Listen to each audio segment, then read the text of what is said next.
اہم خبر آ رہی ہے کہ آبنائے ہرمز میں ایرانی پاسداران انقلاب کا 3 آئل ٹینکرز پر حملہ۔ آئل ٹینکرز نے ہماری وارننگ کو نظر انداز کیا تھا، ترجمان پاسداران انقلاب کا ایسا کہنا ہے۔ تو آبنائے ہرمز میں ایرانی پاسداران انقلاب کا 3 آئل ٹینکرز پر حملہ۔ آئل ٹینکرز نے ہماری وارننگ کو نظر انداز کیا تھا، ترجمان پاسداران انقلاب کا ایسا کہنا ہے۔ تو دنیا کی آئل تجارت 40% یہیں سے ہوتی ہے۔ آبنائے ہرمز کو بند کیا گیا ایران کی جانب سے، اور ایسے میں آبنائے ہرمز میں ایرانی پاسداران انقلاب کا 3 آئل ٹینکرز پر حملہ۔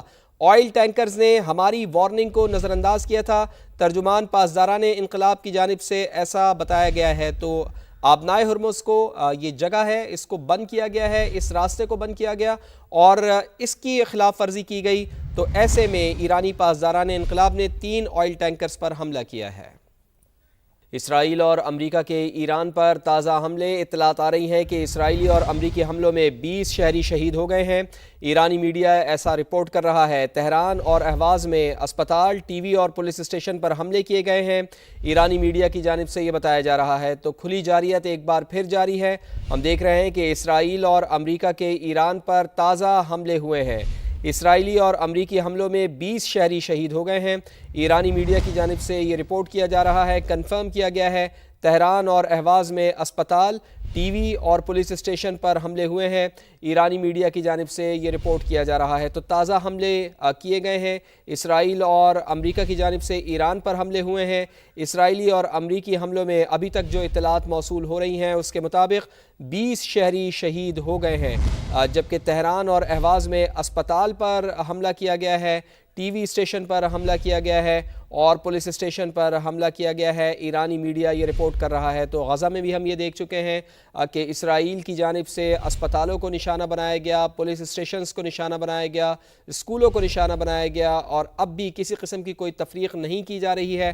تازہ حملے جو اسرائیل اور امریکہ کی جانب سے کیے گئے ہیں اس میں اسپتال کو نشانہ بنایا گیا ہے، ٹی وی اسٹیشن کو نشانہ بنایا گیا ہے، پولیس اسٹیشنز پر حملے کیے گئے ہیں، ایرانی میڈیا کی جانب سے بتایا گیا ہے۔ اور ان حملوں کے نتیجے میں ابتدائی اطلاعات جو موصول ہو رہی ہیں اس کے مطابق 20 شہری شہید ہو گئے ہیں۔ اسرائیلی اور امریکی حملوں میں 20 شہریوں کے بارے میں یہ اطلاعات ہیں کہ وہ شہید ہو گئے ہیں۔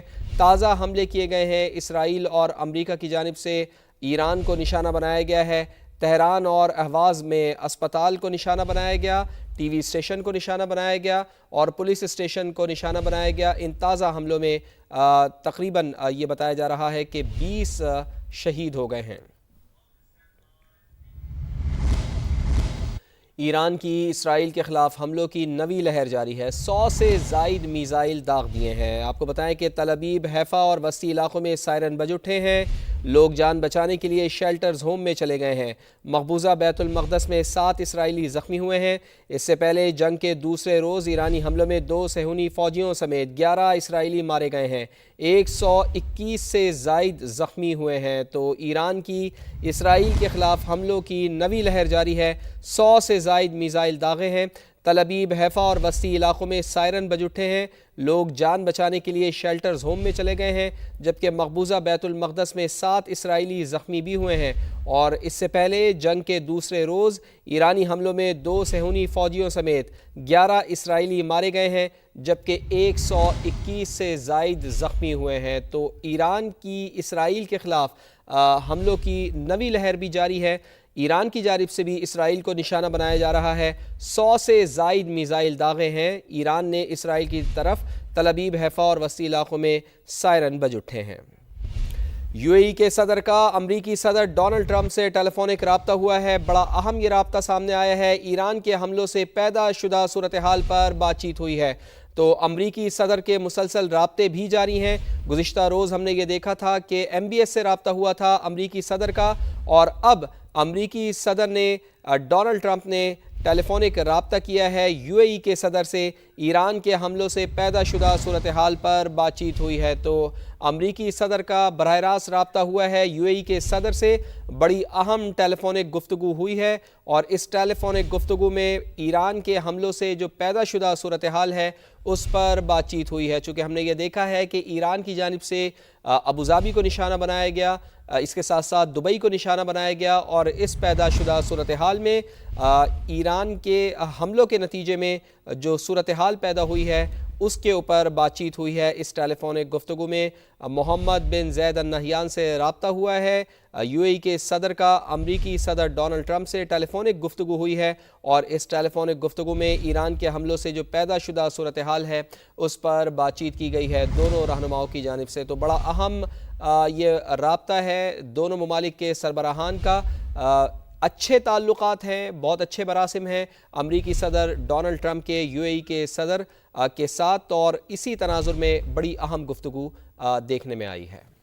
ایران کا مقبوضہ بیت المقدس پر میزائل حملہ، آگ بھڑک اٹھی ہے۔ خبرساز ایجنسی کی جانب سے بتایا جا رہا ہے ایران کے تازہ حملوں میں 7 افراد زخمی ہوئے ہیں۔ خبرساز ایجنسی یہ رپورٹ کر رہی ہے ایرانی حملے میں متعدد گاڑیاں تباہ ہوئی ہیں اور املاک کو بھی نقصان پہنچا ہے۔ اردن میں ایرانی سفیر کی طلبی میزائل حملوں پر احتجاج بھی ہوا ہے۔ تو آپ کو بتائیں کہ ایران کا مقبوضہ بیت المقدس پر میزائل حملہ، آگ بھڑک اٹھی ہے۔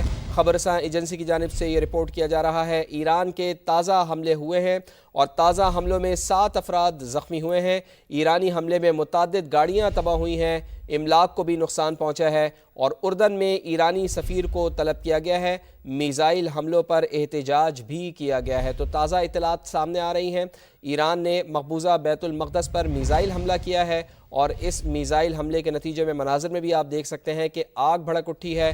خبرساز ایجنسی کی جانب سے بتایا گیا ہے ایران کے تازہ حملوں میں 7 افراد کے زخمی ہونے کی اطلاعات ہیں۔ ایرانی حملے میں متعدد گاڑیاں تباہ ہوئی ہیں، جبکہ اس کے ساتھ ساتھ املاک کو بھی نقصان پہنچا ہے۔ تو جواب دیا جا رہا ہے ایران کی جانب سے بھی، اور اسرائیلی تنصیبات کو نشانہ بنایا جا رہا ہے۔ اردن میں ایرانی سفیر کو طلب کیا گیا ہے اور میزائل حملوں پر احتجاج بھی کیا گیا ہے۔ ڈونلڈ ٹرمپ نئے ایرانی رہنماؤں سے بات چیت کے لیے تیار ہیں۔ وائٹ ہاؤس کی جانب سے یہ کہا گیا ہے ایران کے نئے رہنماؤں نے مذاکرات کی خواہش کا اظہار کیا ہے۔ وائٹ ہاؤس کی جانب سے یہ دعویٰ کیا جا رہا ہے امریکی فوجی کارروائی فی الحال جاری رہے گی۔ وائٹ ہاؤس کی جانب سے یہ بھی بتایا گیا ہے، تو آپ کو بتائیں کہ وائٹ ہاؤس کا موقف بھی اس ساری سچویشن میں سامنے آیا ہے، اور وہ یہ ہے کہ ڈونلڈ ٹرمپ نئے ایرانی رہنماؤں سے بات چیت کے لیے تیار ہیں۔ ایران کے نئے رہنماؤں نے مذاکرات کی خواہش ظاہر کی ہے۔ وائٹ ہاؤس کی جانب سے یہ دعویٰ کیا جا رہا ہے امریکی فوجی کارروائی فی الحال جاری رہے گی، وائٹ ہاؤس کا یہ بھی بتانا ہے۔ یورپی یونین کے 27 رکن ممالک کا مشترکہ بیان بھی سامنے آیا ہے۔ یورپی یونین نے ایران کے مسئلے پر تحمل کا مظاہرہ کرنے کی اپیل کر دی ہے۔ مشرق وسطیٰ طویل جنگ سے بھاری نقصان اٹھا سکتا ہے۔ یورپی ممالک کا مشترکہ بیان، شہریوں کے تحفظ اور عالمی قوانین کا احترام کیا جانا چاہیے، جنگ کو مزید پھیلنے سے روکنے کے لیے اقدامات کیے جائیں، یورپی ممالک کی جانب سے یہ کہا جا رہا ہے۔ تو یورپی یونین کے 27 رکن ممالک کا مشترکہ بیان، یورپی یونین نے ایران کے مسئلے پر تحمل کا مظاہرہ کرنے کی ہے اپیل، مشرق وسطیٰ طویل جنگ سے بھاری نقصان اٹھا سکتا ہے، یورپی ممالک کا مشترکہ بیان سامنے آیا ہے۔ اس کے ساتھ ساتھ ایران پر حملے پر برطانیہ، فرانس اور جرمنی کا مشترکہ بیان، 3 بڑے یورپی ممالک کا امریکہ اور اتحادیوں کے ساتھ مل کر کام کرنے پر اتفاق، خطے میں ضروری اور مناسب دفاعی اقدامات کی ضرورت ہے، مشترکہ بیان میں یہ کہا گیا ہے۔ تو ایران پر حملہ ہوا اور ایسے میں برطانیہ، فرانس اور جرمنی نے دیا ہے مشترکہ بیان، 3 بڑے یورپی ممالک کا امریکہ اور اتحادیوں کے ساتھ خطے میں ضروری اور مناسب دفاعی اقدامات کی ضرورت ہے، مشترکہ بیان میں یہ کہا گیا ہے۔ تو 3 بڑے یورپی ممالک یہ کہہ رہے ہیں کہ امریکہ اور اتحادیوں کے ساتھ مل کر کام کرنے پر اتفاق کرتے ہیں، اور اس کے ساتھ ساتھ اس پہ